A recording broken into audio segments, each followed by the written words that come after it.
guys, so this is something I've been, pondering on for a while, but never had the time to actually build it or think about it much. So over the weekend, I sat down and worked on making a touch-controlled box mod. I'm using an evod touch, I guess it's called, module that you can buy on fasttech for like 3 for $3. So the price is really about the same as a regular slide switch, and that's pretty much the purpose of me doing this, was to get rid of the need to keep popping a lid on and off for mods that I make without a flush button. So you don't have to pop the lid off, turn it off to put it in your pocket, then pull it back out, take the lid off again, put the switch back on, and then put the lid on. Instead, you just touch this little plate on the side here, and then, press the button, and it works exactly as a master switch would. Basically, how it works is this little plate here, when you touch it, you see the LED goes on, you touch it, and then you can fire. If you're not touching that plate, it's basically the same as having your master switch turned off and nothing happens. If you are touching the plate but not touching the button, nothing happens. So, in like a technology sense, it's basically an AND gate if you know anything about programming or anything.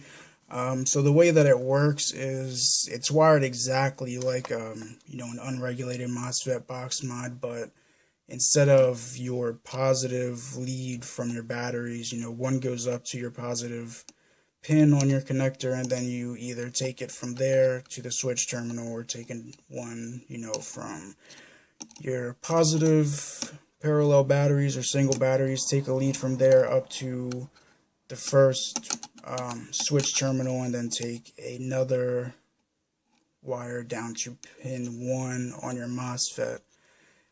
Instead of doing that, I have a lead coming from the positive voltage down to the touch module, the evod touch module, and then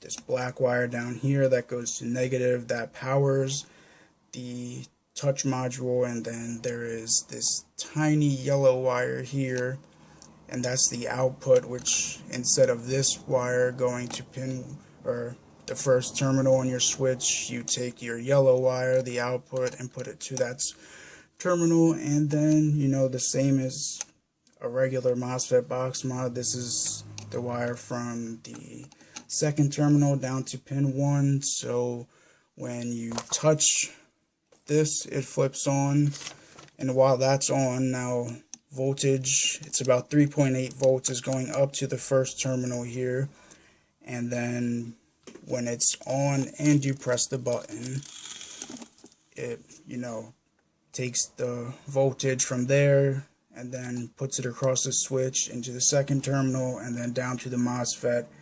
And even though it's only 3.5 to 3.8 volts, because we use a logic level MOSFET, it's enough to turn the switch in the MOSFET on, and then completes the circuit from up here down, and you have a closed circuit, so your mod fires, and then when you release either the switch or the touch plate or both, the mod stops firing and is then an open circuit again.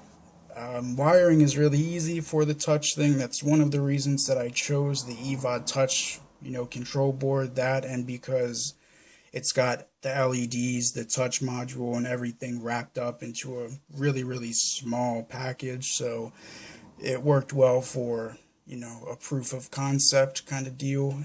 And it's only got 4 wires, the positive, the negative, the yellow output, and then the blue wire, which is the touch sensor. There's a couple of downsides to using this is, the regular evod shit. You've got, 5 clicks on, 5 clicks off. So, for me, that's not a big deal. For some people, I guess they don't like that. I don't know. It's more convenient for me than having to pop a lid off and flip a switch every time.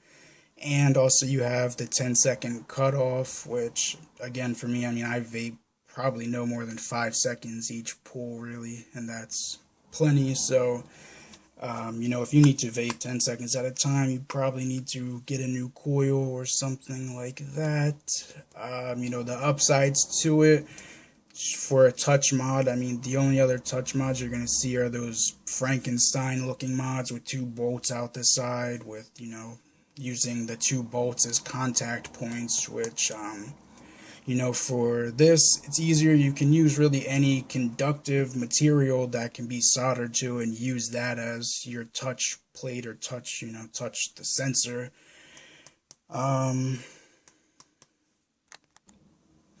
That's basically it. If you wanted to make just a touch, a fully touch controlled mod, all you'd have to do is just, use the diagram that I'll post in the description and just omit the momentary switch and just take the yellow wire from the touch module and then take it down to pin 1 on your Mosfet and make that connection there. I mean, I would recommend using something like 22 gauge wire and soldering that to pin 1 on the Mosfet and then twisting the yellow wire and that together and soldering that connection, because these wires are really, really, really thin and don't make for very secure wire to pin solder joints. But yeah, I mean, it would not be hard to make a fully touch controlled Mosfet box mod.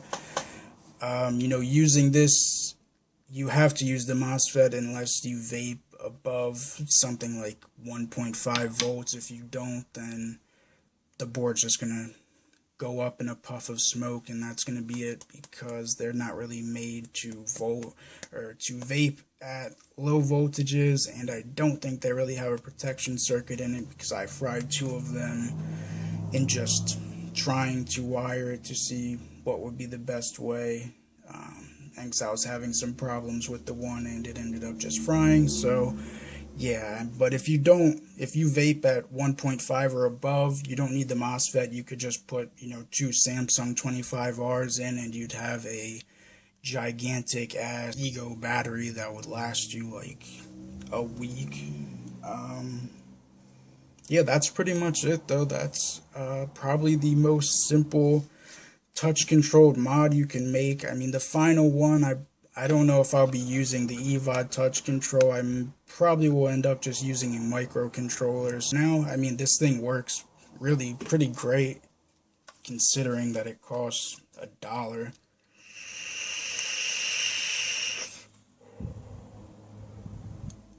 I mean, it puts out the same as it would without the module, but if you guys make one, I'd love to hear about it. See pictures, whatever. If you improve on the design, let me know. Enjoy, guys.